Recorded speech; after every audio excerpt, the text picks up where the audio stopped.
After నేను bus charge 50 rupees అనమాట, up and down కాలేజ్కి వెళ్ళేటప్పుడు.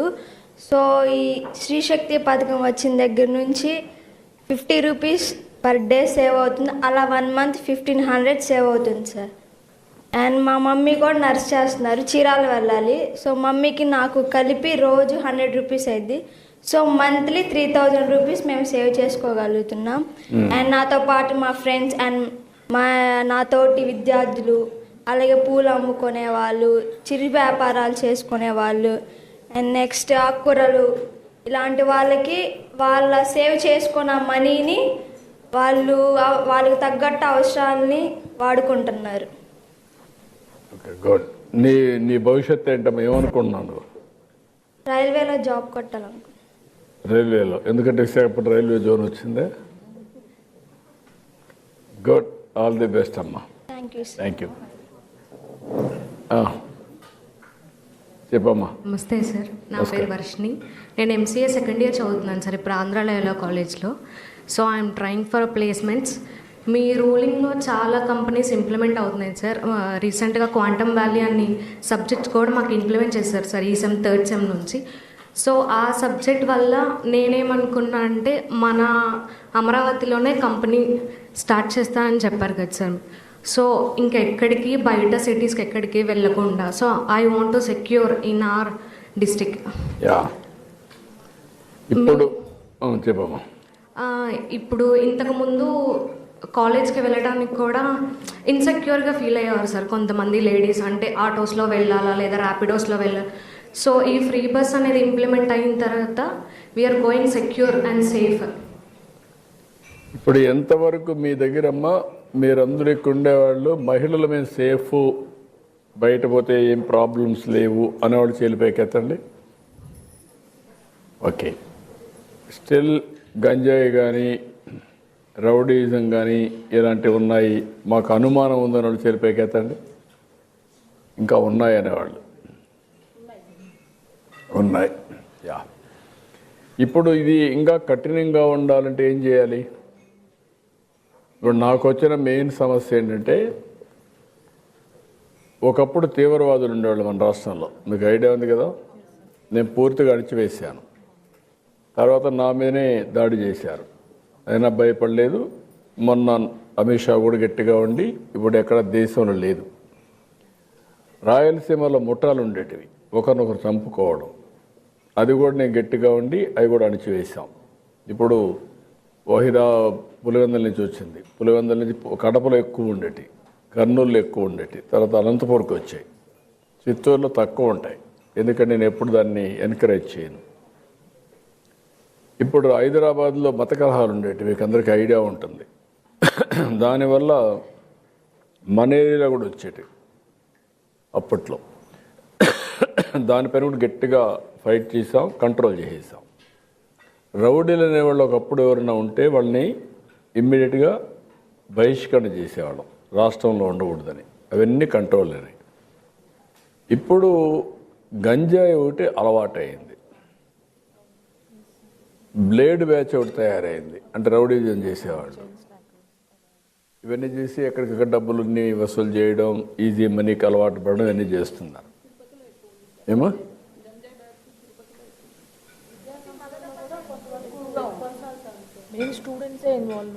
అవుతున్నారు. స్టూడెంట్స్ కూడా అలవాటు అవుతుంది.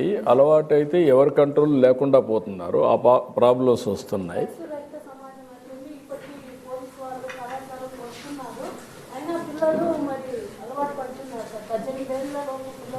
ఏంటమ్మా కారణం? ప్రధానంగా ఏం ఆలోచిస్తున్నారు మీరు? ఎందుకు వాళ్ళకి అలవాటు అవుతుంది?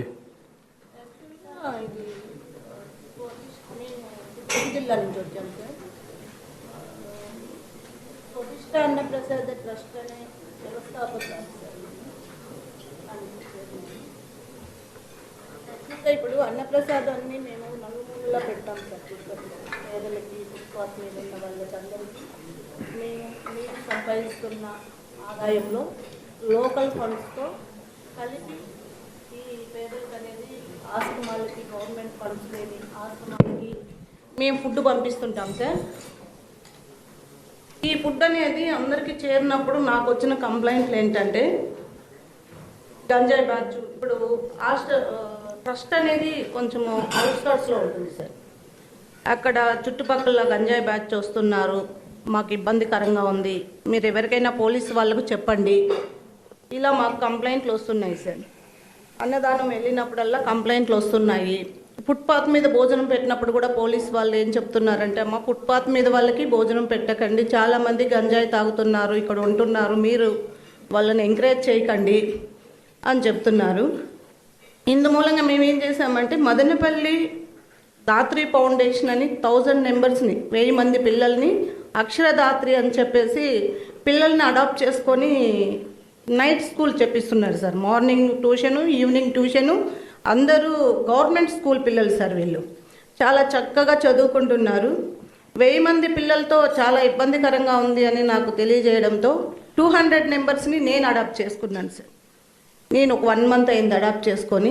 వాళ్ళకి నేను మంత్లీ శాలరీ 30 మెంబర్స్ని టీచర్స్ని బట్టి చేస్తూ ఉంది సార్. చాలా ఇబ్బందికరంగా ఉందని చెప్తే నేను ఒక 200 మెంబర్స్ని తీసుకొని నాకు వస్తున్న ఆదాయంలో కొంచెం ఆదాయం అనేది వాళ్ళకు పంపుతూ తిరిగి మిగతా లోకల్ ఫండ్స్తో, మాకు ట్రస్ట్ పెట్టి 1 ఇయర్ అయింది సార్, మాకు లోకల్ ఫండ్స్తో కొంచెం ఈ అన్నదానం అనేది పేదలకి చేస్తున్నాము. అలాగే మాకు అన్నదానము వంటశాల సిబ్బంది మాకు వస్తారు సార్. వంటశాల సిబ్బంది వచ్చి అనుకూలమైన టైంకి రావడానికి కారణం 1-2 సార్లు మేము అడగడం జరిగితే ఫ్రీ బస్సులో శ్రీశక్తి ద్వారా ఫ్రీ బస్సులో మేము అందుబాటులోకి వస్తున్నాం మేడం. పర్ వీక్ 400 మెంబర్స్ 500 మెంబర్స్కి ఫుడ్ వెళ్ళాలంటే నాకు వర్కర్స్ 10 మెంబర్స్ అవసరం. ఆ 10 మెంబర్స్ సమకాలంలో వస్తున్నారు అంటే అది శ్రీశక్తి ద్వారానే మేము మీకు వస్తున్నామని చెప్తున్నారు. అందువల్ల నేను ఇప్పుడు గంజాయి అనేది కొంచెం అనేది పిల్లలు కూడా దాత్రి ఫౌండేషన్ నుంచి కూడా కంప్లైంట్ ఏంటంటే, ఆ పిల్లలు తల్లిదండ్రులు లేని పిల్లలు, తల్లి ఉంటే తండ్రి ఉండరు, తండ్రి ఉంటే తల్లి ఉండదు, ఇలాంటి పిల్లలు చదువుకుంటున్నారు కాబట్టి ఆ పిల్లల నుంచి ఆ కంప్లైంట్ వచ్చింది సార్. దీని మీద మీరు కొంచెం చర్య తీసుకోవాల్సిందిగా కోరుతున్నాను. ఇప్పుడు మీకు తెలిసిన కుటుంబాల్లో గంజాయికి అలవాటు పడిన పిల్లలు కానీ పెద్దలు కానీ ఉన్నారా? చేలిపైకి ఎత్తండి. మీరందరమ్మా మీకేమన్నా మీ దృష్టిలో ఉంటే, మీ దృష్టిలో ఎక్కడ లేవు. ఓకే, ఇది మదనపల్లి కంప్లైంట్ సార్. ఇది మన తిరుపతిలో కూడా బస్ స్టాండ్ దగ్గర కంప్లైంట్ సార్. ఇప్పుడు మనకు కూడా ఒక సమస్య, గంజాయిది ఒకప్పుడు వాణిజ్య పంట కింద పండించారు. ఏజెన్సీ ఏరియాలో ఎక్కువ పండించడం, దాంతో మనం డ్రోన్లు పంపించి సెటిలైట్ పంపించి అన్నీ చూసిన తర్వాత కంట్రోల్ చేశాం. ఇప్పుడు ఒరిస్సా నుంచి వేరే రాష్ట్రాల నుంచి వస్తూ ఉంది. కొంతమంది అలవాటైన వాళ్ళు నెట్వర్క్ ఒకటి ఎస్టాబ్లిష్ చేసుకున్నారు. ఈజీగా ఎక్కడి నుంచైనా ఎక్కడున్నా వచ్చేస్తుంది అనమాట. దాన్ని మనం కంట్రోల్ చేయాలి. మీరు కూడా డాక్రా సంఘాలు, మహిళలు అలర్ట్గా ఉంటే కొంతవరకు కంట్రోల్ అవుతుంది. నాకు వచ్చిన సమస్య ఏంటంటే, ఇది ఒక సమస్య అయితే ఇప్పుడు మెయిన్గా ఉండే అపోజిషన్ పార్టీని మీరు చూస్తూ ఉంటారు. వాళ్ళు రోడ్డు మీదకి వస్తే గొడవలు చేస్తూ ఉంటారు. అదొక సమస్య. వాళ్ళు వచ్చి మీటింగ్లు పెట్టుకుంటే మేము సమాధానం చెప్తాం. అట్లా కాకుండా ఎక్కడికక్కడ రెచ్చగొట్టడం, ఒక పోస్టర్ పెడతారు, ఒక పొట్టేలు నరుకుతారు, నరికి దానికి బలిస్తారు. అంటే ఏంటి, అందరూ భయపడిపోవాలి. దానిపైన మీరు చూస్తూ ఉంటారు వాళ్ళ యొక్క స్లోగన్స్, రఫా మాకు అధికారం వస్తే మళ్ళా అందరిని నరికేస్తాం, ఎవరిని వదిలిపెట్టాం అనేసి మాట్లాడుతూ ఉంటారు. దీంతో ఏమవుతుందంటే, కొంతమంది ఆడబిడ్డల పైన సోషల్ మీడియాలో ఎక్కువ పోస్టింగ్స్ పెడుతున్నారు. పెట్టుకోవాలంటే చట్టపరంగా సమస్య. మీకేంటి, ఒకసారి పలానావిడి మారిగా పలాని ఇది జరిగిందంటే మీరు బయట తిరగాలంటే మీకు కూడా బాధ, భయం కంటే కూడా బాధ కూడా ఉంటుంది కదమ్మా. అనవసరం క్యారెక్టర్ అసాసినేషన్ కదా, అలాంటి సమస్యలు వస్తాయి. అలాంటి సమస్యలు వస్తే దానిపైన యాక్షన్ తీసుకోవాలంటే ఇలాంటి సమస్యలు వస్తున్నాయి. ఆ చట్టాన్ని ఏం చేయాలో నాకు కూడా అర్థం కావడం లేదు. నేను ఎప్పుడు ముఖ్యమంత్రిగా ఉన్నా లా అండ్ ఆర్డర్ కానీ నేను ఎప్పుడు కాంప్రమైజ్ కాను. లా అండ్ ఆర్డర్ మెయింటైన్ చేస్తేనే 10 మంది వచ్చి పెట్టుబడులు పెడతారు, అందరం ప్రశాంతంగా ఉంటాం. అలాంటి ప్రశాంతత దెబ్బతిన్నాక మన ఇంట్లోకి వచ్చి మనకి ఎంత డబ్బులు ఉన్నా కూడా లాభం ఏంటి? ఇంటికి వచ్చి ఎవరో తంతారనుకుంటే, ఇంట్లో ఉండే వస్తువులు ఎత్తుకొని వెళ్ళిపోతారనుకుంటే, ఆడబిడ్డలకే రక్షణ లేదనుకుంటే, what is the benefit? Law and order అనేది మీలో కూడా ఒక చైతన్యం రావాలి. ఇది నిరంతరం ప్రజల్లోకి తీసుకుపోవాలి. మీరు కూడా బాధ్యతగా చేస్తే తప్ప ఇది కంట్రోల్ కాదు. నాకు సరే ఒకరు వస్తే నష్టం ఏంటనుకుంటే అది వేరే విషయం, కానీ అది కాదు. దీనివల్ల సమాజానికి ఎంత చెడు చేస్తుంది దీర్ఘకాలంలో. నాగరిక ప్రపంచంలో అందరం కూడా మన ఆస్తులకు రక్షణ ఉండాలి. మనం బయట పోయేస్తే సేఫ్గా, ఇక్కడ అడిగాను నేను మిమ్మల్ని అందరినీ, కొంతమందికి అనుమానం ఉంది, ఆ పరిస్థితి పోవాలి. మీరు ఏదైతే ప్రతి ఒక్కరికి ఆదాయం రావాలని ఆలోచిస్తున్నామో దాంతో సమానంగా భద్రత ఉండాలి.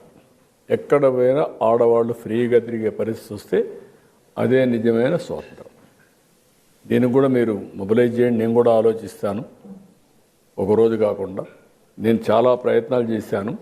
మహిళలకి శిక్షణ కార్యక్రమాలు పెట్టడం, ఆడపిల్లల్ని గట్టిగా ఉండమనడం, ఒక ఐకమత్యంగా ఉండడం, ఎవరన్నా కానీ పిచ్చి పిచ్చిగా చేస్తే ధైర్యంగా, అది కూడా నేను చూస్తున్నాను. ఈ గంజాయి బ్యాచ్ వీళ్ళు అలవాటు అయిపోయేసి కక్షగట్టి లేనిపోయినట్టు కూడా చేస్తున్నారు. బట్ ఎవడన్నా తప్పు చేసి దొరికితే మాత్రం నేను వదిలిపెట్టడం లేదు, గట్టిగా ఉంటాను. ఆ భయం పెట్టే బాధ్యత నాది, అవేర్నెస్ తీసుకొచ్చే బాధ్యత కూడా మీది. ఈ రెండు చేయాలి. ఇంకా నెక్స్ట్ అమ్మా ఎవరమ్మా? వెళ్ళండి అమ్మా, వెళ్ళి ఒకసారి చూసేసి వెళ్ళండి, పెడతాం. చూడండి, ఆర్గనైజ్ చేయండి. ఇక్కడ ఉండేవాళ్ళు వీళ్ళందరూ అమరావతి వెళ్ళి చూసి వెళ్తారు. మొత్తం ఎక్స్ప్లెయిన్ చేసి పంపించండి. మాట్లాడమా.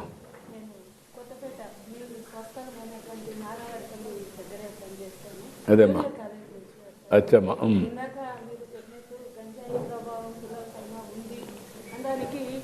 కొంతవరకు మన ప్రాంతం కూడా అలాంటి ప్రభావాన్ని లోనవుతుంది సార్. కారణం ఏమంటే ప్రధానంగా మీరు స్త్రీశక్తి పథకం పెట్టారు, గర్విస్తున్నాం సార్ నిజంగా.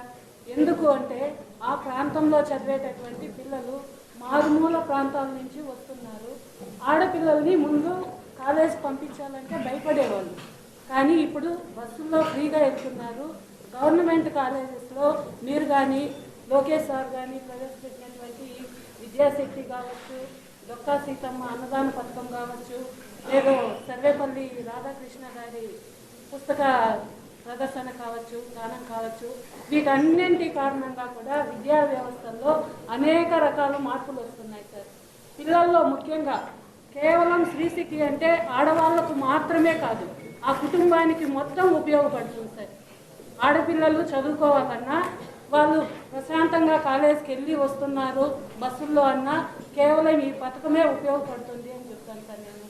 ఎందుకు అంటే అంతకుముందు ఆర్టీసీ బస్సు ఎక్కాలంటే పాస్ కట్టాల్సి వచ్చేది. వెనుకబడినటువంటి వాళ్ళు డబ్బులు లేక కాలేజీలకి ఆపేసినటువంటి సందర్భాలు చాలా ఉన్నాయి సార్. అలాంటి స్థితిలో పుస్తకాలు కానీ, ఈవెన్ గవర్నమెంట్ కళాశాలల్లో కార్పొరేట్ కళాశాలలతో ధీటుగా ఎంసెట్ పుస్తకాలు ఇవ్వడము, నోట్బుక్స్ ఇవ్వడము, ప్లస్ టెక్స్ట్ బుక్స్ ఇవ్వడము, తగినంత శిక్షణ సిబ్బందిని ఏర్పాటు చేయడము, వీటన్నింటి కారణంగా విద్యార్థుల్లో అనేక రకాలైనటువంటి మార్పులు వస్తున్నాయి. జ్ఞానం పెరుగుతుంది. ఒక రకంగా చెప్పాలంటే వాళ్ళు రేపటి తరం భవిష్యత్తుకు నాంది పలుకుతున్నారు సార్. ఇవన్నీ కేవలం మీ ఒక్కరి చేతనే అయిందని చెప్పి మనస్ఫూర్తిగా అనుకుంటున్నాను. Thank you. ఒక మాట చెప్పండి అమ్మా మీరు. Thank you. డ్రగ్స్ది గట్టిగా ఫైట్ చేయాలమ్మా, చేద్దాం. ఒక మాట చెప్పండి, మీకు 2 పిల్లలుంటే అబ్బాయి అమ్మాయి, 2 పిల్లలు ఉన్నారు, 2 కంటే ఎక్కువ ఉండేవాళ్ళు అబ్బాయిలు అమ్మాయిలు ఉండేవాళ్ళు చేతులు పైకెత్తండి.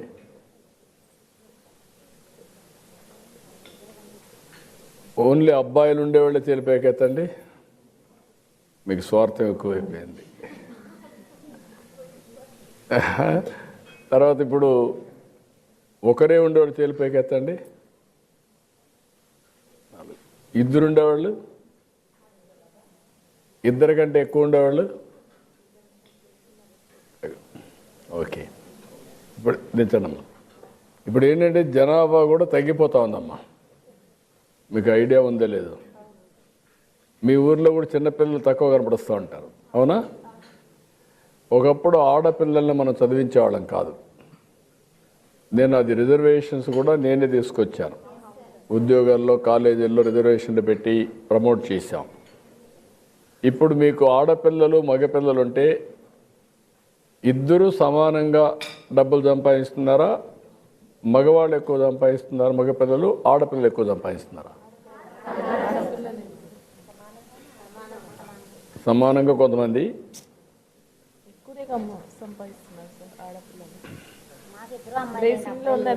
ఇద్దరు అమ్మాయిలు, మగపిల్లలు సమానంగా డబ్బులు సంపాదిస్తున్నారా? కాదు కదమ్మా, నీ మగపిల్లలు కాదు, బయట ఉండే మగపిల్లల కంటే ఆడవాళ్ళే ఎక్కువ సంపాదిస్తున్నారండి. అదే. మాది రాజమండ్రి అండి. నేను చేపల మార్కెట్లో చేపలు అమ్ముతూ ఉంటాను. ఈ శక్తి పథకం వచ్చిన తర్వాత నాకు భర్త కాలం చేశారండి. అప్పటి వరకు నా భర్తతో వ్యాపారం చేసేదాన్ని. మీ బస్సు పెట్టిన ఒక 6 నెలల ముందే కాలం చేశారండి. ఇంకా అప్పటి నుండి కూడా శ్రీశక్తి బస్సులో నేను అమలాపురం, ఆకివేడు, కాకినాడ, తాళ్ళారేవు ఇవన్నీ కూడా శ్రీశక్తి బస్సు ఎక్కి నేను సరుకు ఖరీదు చేసుకుని మళ్ళీ రాజమండ్రి వచ్చి జాంపేట మార్కెట్లో వ్యాపారం చేసుకుంటాను. నా ఒక్కదానితోనే కాకుండా నా వెనకాల ఇంకా 300 మంది మహిళలు ఉన్నారండి. అందరికీ కూడా మేమందరూ కూడా ఉమెన్ సొసైటీ అండి, రాజమండ్రి ఉమెన్ సొసైటీ. మేమందరూ 300 మందికి ఒక రోజుకి, ఒక వారానికి 3 సార్లు చెప్పిన 10 మంది వెళ్తూ ఉంటాం. వెళ్ళి ఖరీదు చేసుకుని వచ్చి ఆ ఖరీదు చేసుకున్న సరుకునంతా కూడా రాజమండ్రి మార్కెట్లో అమ్ముకొని చేస్తూ ఉంటామండి. నాకు 2 పాపలు. ఒక పాపకి మ్యారేజ్ చేశాను, ఒక పాప చదువుకుంటున్నాను డిగ్రీ. మీ ద్వారాగా మాకు స్కాలర్షిప్లు కూడా వస్తున్నాయి. మా బావగారు మా తోటి వాళ్ళు కూడా కాలం